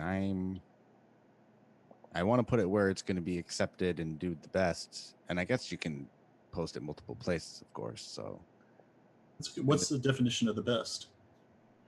The most like value return as far as like wealth, or most eyeballs, or for me, I guess it's something that's kind of unquantifiable, something, because I want it to be the potential. So for here, it's a lot of it's, the money aspect was there at one point where it's like, oh damn, if I play the right cards and I get the attention of a whale or two, this I could do some regular stuff. But now I kind of am producing just with the idea that it's all building towards a community. I mean, still there's the gamble that it won't work, you know, nothing will come of it and it won't ever gain, you know, that much. But to me, it seems like a valuable and worthwhile, you know, effort just to build community and start interacting more like I am on DTube and creating. And all the while I've always kind of wanted to do something like this, and this has been my best bet. And I still see this platform as the best, you know, way to do that without having to get involved with another production company, or I mean, it's the best, or have to be really deep in marketing. Because like I've said, I just want to create. I don't want to market. That's going to be my motto. There you go. Put that on all of your live snaps. Yep. So what you're saying is you can't hope to get a mass audience against a bunch of whales and bots anyway, and I think that's probably just as well, because you won't. Yeah, and I admit at one point I was like, well, you never know. You get, you know, hold the right people, and you know, and again, I always look to Johnny. I mean, he's got it right. He knows the right people. He's get regular upvotes. So it's like, it's almost like if it wasn't for him and his particular situation, I would have been less hopeful. But it was like, shit, I'm right there next to someone that's figured it out. So I know it's possible. And so that's why it's even a tougher pill to swallow, that it's like, okay, it might still happen. It's definitely further out than I was hoping. It's doable. That's all. Doable. Yeah, that's all. So I'm still going to go. I'm still finishing up the video. I'm, you know, editing and all that sort of thing. So, and because I'm having fun doing it, like I was saying on one of my snaps, when it comes down to it, I'm doing this because I have fun. And if I wasn't, I wouldn't have stuck to it this long. So, right. You know, right. That's the other cool thing about it is I never, and that goes back to Gone Rogue's question about like, why did you get into it? I first started over here because of when the social media site, not to be mentioned, was going through all that political stuff, getting in trouble, and we learned about all the shady stuff that they were doing with their data and stuff like that. And I was like, F it. There are other platforms out there. Why not go use it? And then I got here and I was like, oh, this is really cool. And then the rest is history. So I'm interested to see what the future holds for the blockchain, really based on just, you know, meeting all of you guys, furthering my relationships with some of you, and then seeing where this thing goes. It's interesting, to say the least. Like I said, I learn this and Morning Coins. I learn more just by being here than sometimes reading all the stuff on the site. So you mentioned the site to not be named and their data policies. Do you have any concerns with the way that Steem is completely open with your data? I mean, everything's right. open on an open blockchain. No, I don't. It's interesting, right? I don't, because it's mine, and I'm comfortable with it. It's kind of like that thing that says, you know, I don't care what gets published of me because I really don't have anything to hide. But I do have disagreements when it is, you know, I mean, just like the simple fact that we can get an upvote. It's ours. So I don't know. yeah, I guess that's the difference. I think I hear what you're saying, John. The difference is it's almost just the principle. It's not like it's necessarily different in the end.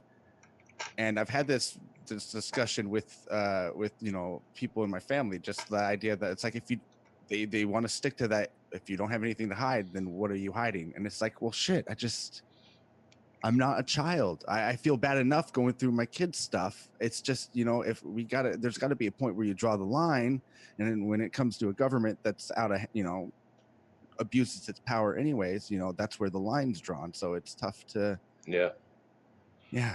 Do you, Patrick, and what would a change look like if you were to adjust it?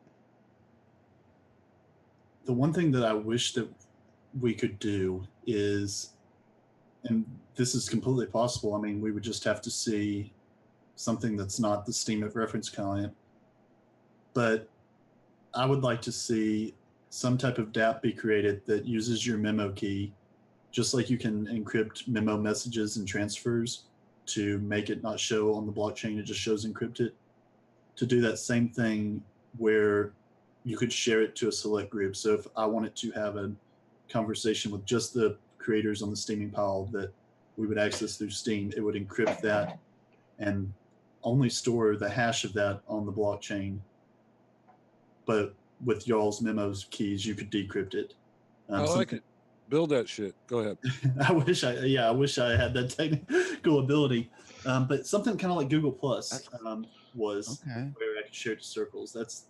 But I don't have. As far as my general preference towards data, I'm the same way as you guys. It comes down to principle of I don't like the fact that Facebook is selling me for their own gain. I want to sell me and keep the gains myself. Exactly.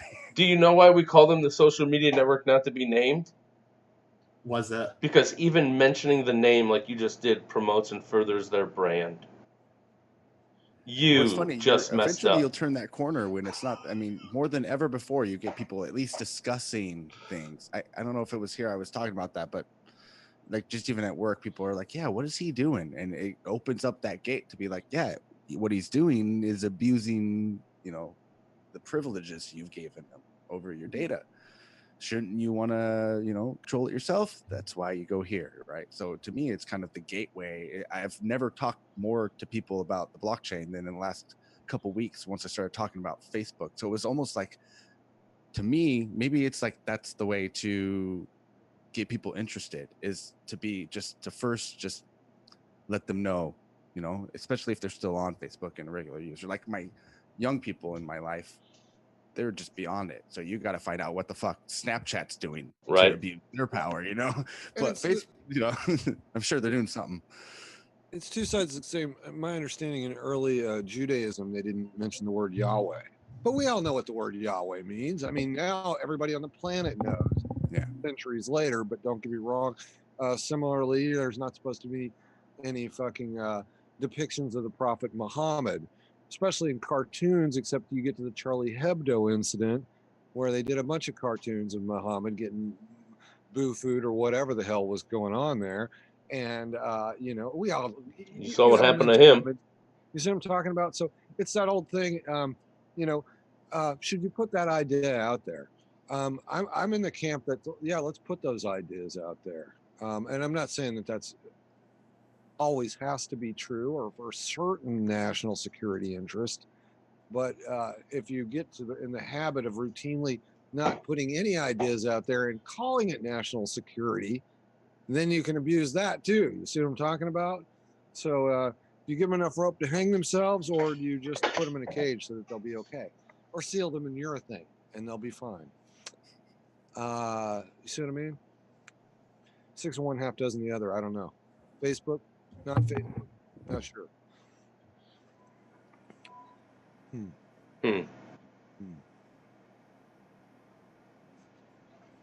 Fuck Facebook. There you go. That's what I have to say. Why didn't you just start out with that? About the company that's not to be mentioned. Fuck them. But now we'll go back to not mentioning them because fuck them.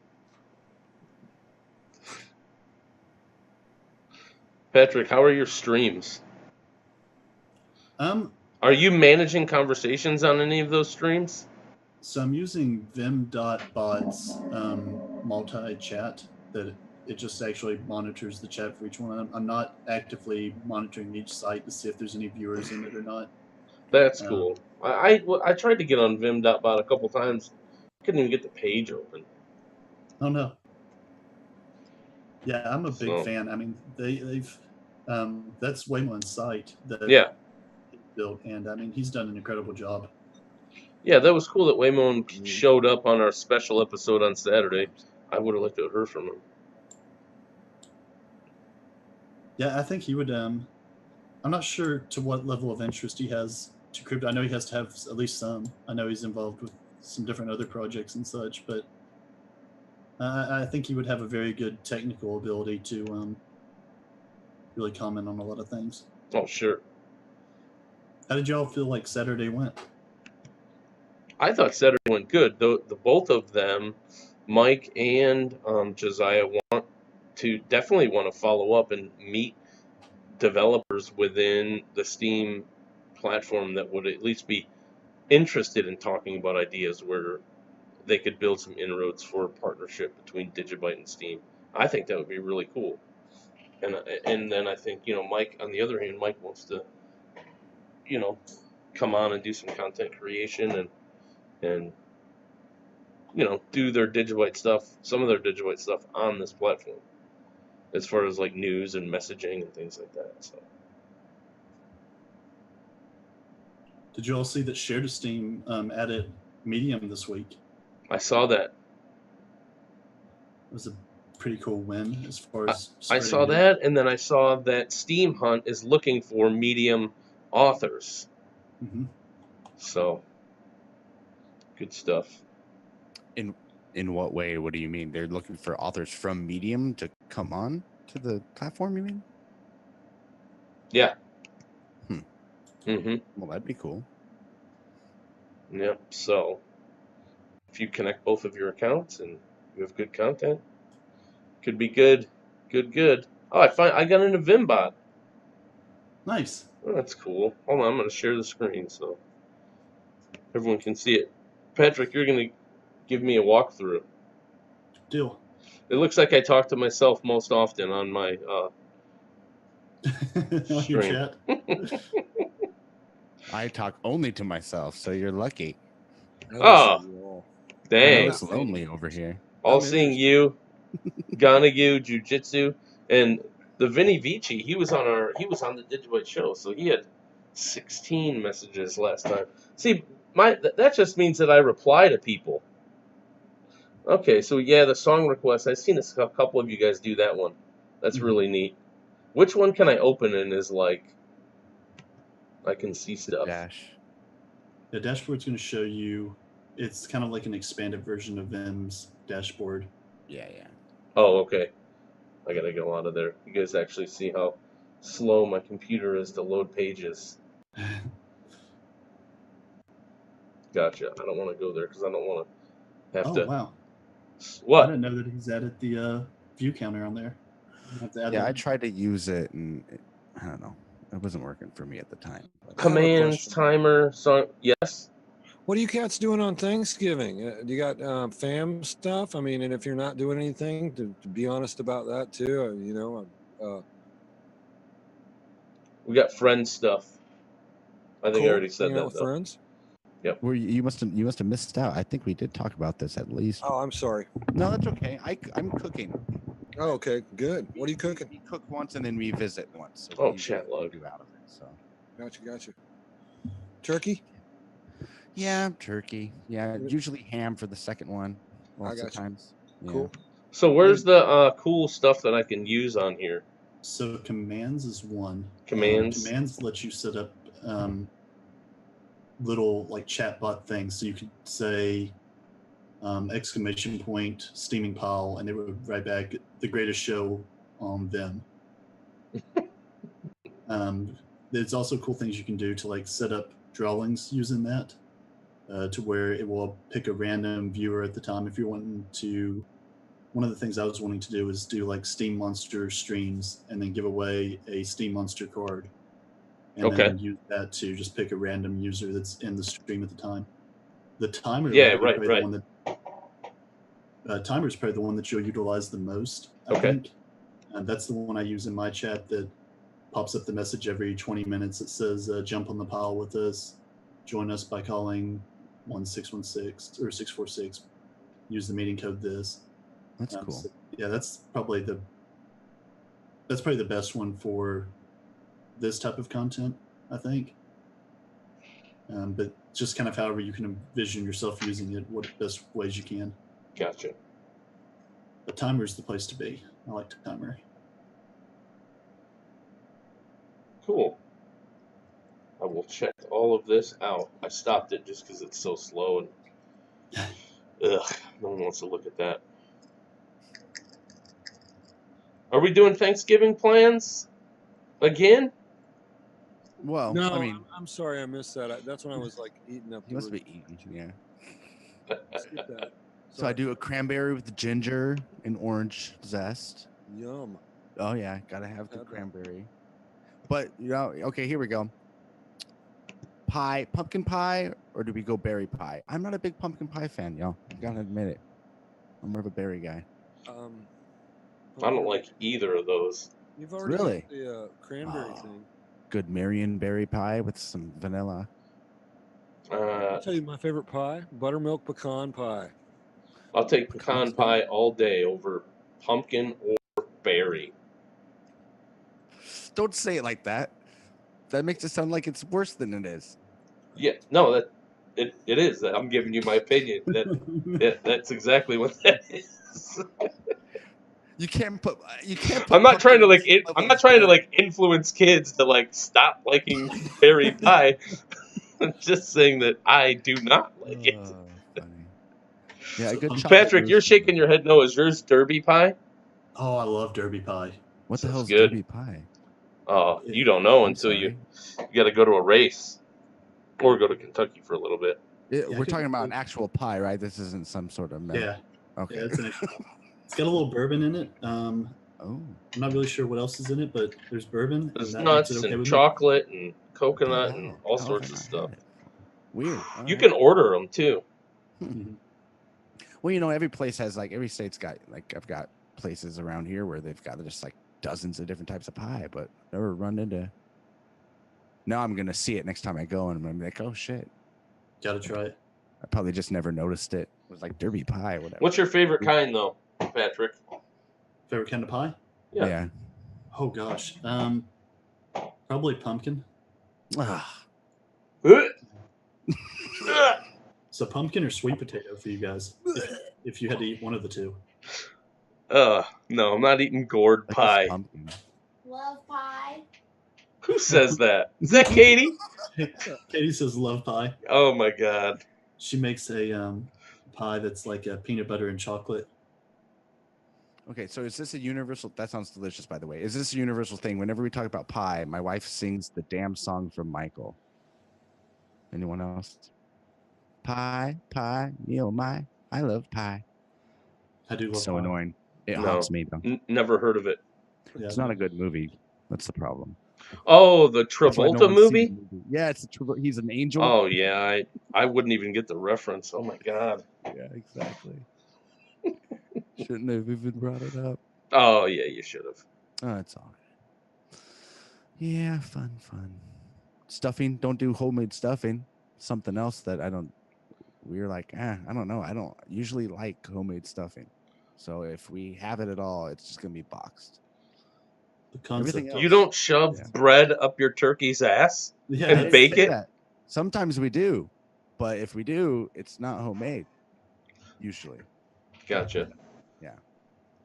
Yeah, most places where I go to eat, they don't do it that way. But if I were to ever have it, that's how you're getting your stuffing, and it's going to be baked. It's going to be bread shoved up that turkey's ass and baked for 6 hours or whatever long the It's all the bird. same to me. Yeah, it's all cooked. I like the stuff that's like soaked in its juices too. Yeah. Okay. Yeah. Yeah, buddy. Who eats the giblets? Ew. You don't pan fry those with onion and put them in some soup. I'll boil them in and make a broth for a soup or some chili. Some people put them in their stuffing. Yeah, I do not, No, but yeah. not gonna do it. Okay, so my family makes an oyster stuffing historically. You go and you buy oysters and you put them in the stuffing. If you like oysters and if you like steamed oysters, then it comes out pretty well. I like oysters, but some people don't. I don't think I've I'm ever sure had if it. you Googled oyster stuffing recipes, you'd find a plethora of them. Now, do you still stuff the bird with it?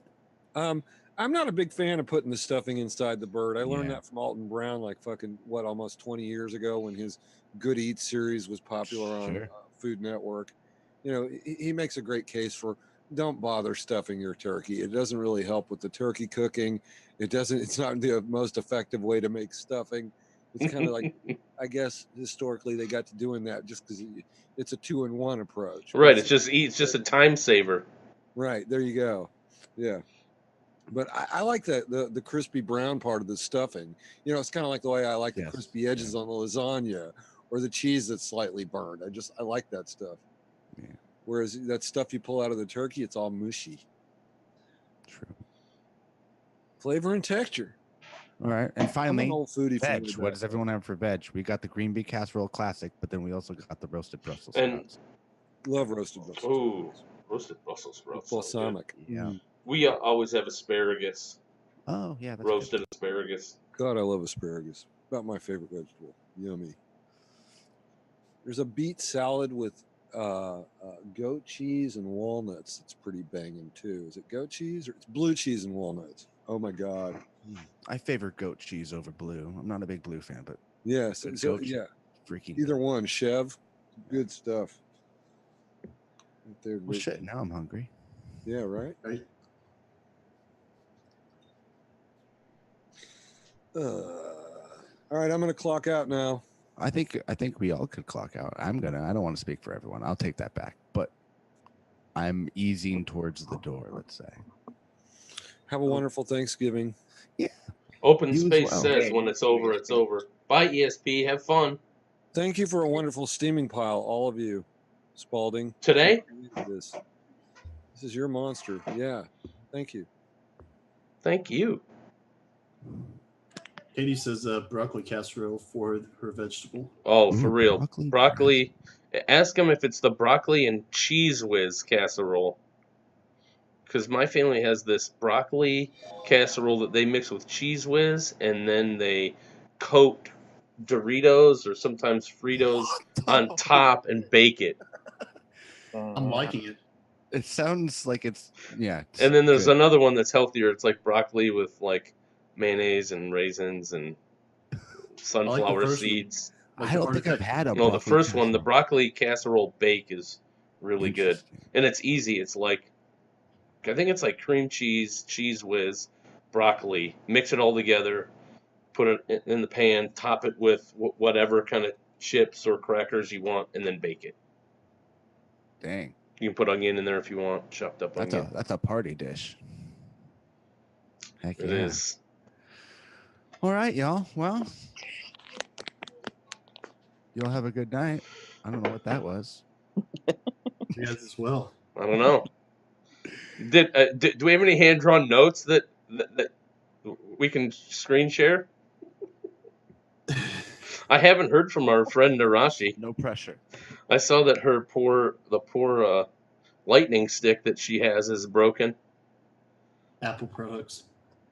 Hey guys. Those things are made by the Even went lowest to the bidder. store. Couldn't find one tonight, so yeah. Oh wow. You guys are having tech Yes. troubles over there. How are you, Narashi? You don't even know. have to share a drawing. You can just say hello. Yeah, I'm good, you guys. I actually have been working on the VOD post from the Digibyte discussion. Oh, cool. So that'll be out tonight. Yeah, I don't have many notes. I have doodles, but I care. don't have many notes. I'm sorry. I was just saying hi. Yeah. I've been listening in. Well, let us know when you have that done, and we'll re-steam it. Yeah, I will. I'll put it Some in of the us will Telegram. some of us will upvote it. Some of us won't. Shit, I don't know just who that would realized I be. had the- I was saying, that sounded like it was someone particular, and they know who they are. Oh no. No. Well, listen. I hope you guys have fun. You too. And you know, if you, Yeah, happy Turkey Day, you guys. it's a tough one. Tough Now I one. just have to decide whether to stay away from politics or go ahead and just. Oh no, I jump answered right the in. C. Go straight in. You go straight dive in. Yep. Yes. Be And like, hey, Dad, how's it going? So how about that gun measure we passed? Your turn. No way. I'm avoiding it like the plague. why? He probably already knows where you stand. Oh, we know where each other stands, my friend. No, I'll save it for like the last, like he's got like an hour before they leave. That's when I'll bring it up, right? Couple Right. shots of tequila in us. That's when it'll be fun. Full Well- bellies. You can't get too heated after you guys just both pigged out, you know. Both half asleep. No Yeah, one has exactly. the right. No one has the energy to argue after you've eaten. You got to Yes. do that before. So then the argument continues through dinner. No. That's Oh. the bad move. Okay. Yeah. You guys have no fun. I know. Well, I'm just telling you, that's the plan. Doesn't usually work out. So. IRL, my Thanksgiving argument with Dad. Yeah. Well, Vlog number 20. He's a concealed carry permit, so he's but it was right there for talking about. That's my pops. I'm also a concealed carry permit. Boom, there you go. I'm like I could see myself doing it, but my wife would have she'd be the one I'd have to convince, or she'd probably kick me out. I'd have to have it. Yeah. Why is Eric Wilson raising his hand? Yeah, what the fuck? Why don't you just type in your comment, or do you want to say hi? Are you saying goodbye? Bye. Was that a wave? Oh, maybe it was a wave. Could have been a wave. Or maybe he's just practicing raising his hand. Handsome. He said, I don't know, honestly, accidental? Maybe. I think on that, we got to get out of here. Yeah. We stayed on way too long. Yeah, that's all right. See you next Tuesday. See you next Tuesday. Happy Thanksgiving, guys. And happy Thanksgiving from Ollie Conley, too. All right. Later, you guys. Back to you. All right.